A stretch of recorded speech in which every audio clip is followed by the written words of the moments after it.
Rupanya ramai lagi tak tahu lampu solar sekarang dah ada harga yang murah tau.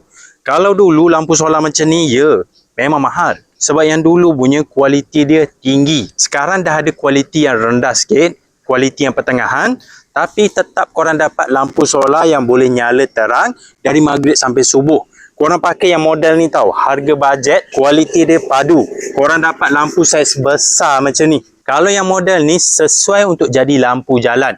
Korang boleh gantung dekat tiang lampu. Gantung macam ni memang ngam. Korang boleh pasang lampu ni hari-hari tanpa perlu risau bil elektrik tinggi. Sebab lampu solar macam ni, dia tak pakai elektrik rumah tau. Dia cas guna cahaya matahari. Waktu siang macam ni, dia akan serap cahaya matahari, tukar kepada tenaga. Waktu malam pula, dia akan terus nyala dengan sendiri. Dia ada bateri tau dekat dalam, tempat untuk simpan tenaga. Kalau yang model ni, dia besar macam ni, dia pakai bateri besar, jadi dia boleh simpan tenaga yang banyak. Jadi sebab tu lampu ni dari maghrib sampai subuh dia boleh nyala. Dan kalau korang tengok model ni saiz besar macam ni, LED pula penuh kiri kanan tengah macam ni. LED pula jenis pakai reflektor. Kalau korang tengok waktu malam, saya dah pasang dekat bahagian sini, cahaya dia ni cerah tau.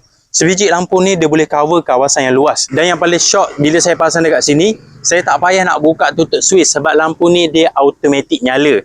Waktu malam, dia akan nyala sendiri bila dia detect gelap. Jadi kalau saya dekat luar, tak payah rushing untuk balik rumah untuk buka lampu. Sebab lampu ni dia automatik nyala. Nak tinggal rumah pun tak risau macam ni. Rumah korang akan sentiasa cerah macam ada orang dekat rumah sebab lampu ni automatik nyala. Kalau yang model ni dia ada sensor tau. Kalau korang nak pasang dekat bahagian belakang rumah, bila pakai mode sensor dia akan nyala dalam mode standby. Bila dia detect apa-apa je benda bergerak dekat bahagian bawah lampu ni, dia akan terus nyala dengan sendiri dengan sangat terang. Jadi ngam kalau korang nak detect apa-apa benda bergerak dekat belakang rumah.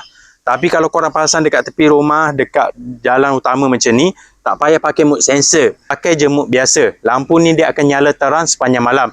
Jadi kalau korang nak cari alternatif untuk jimat bil elektrik, korang boleh cek lampu solar yang sesuai jadi lampu jalan macam ni. Nak letak dekat tiang boleh, nak letak dekat dinding rumah boleh. Harga dia murah, korang boleh cek dekat link video. Grab sekarang guys.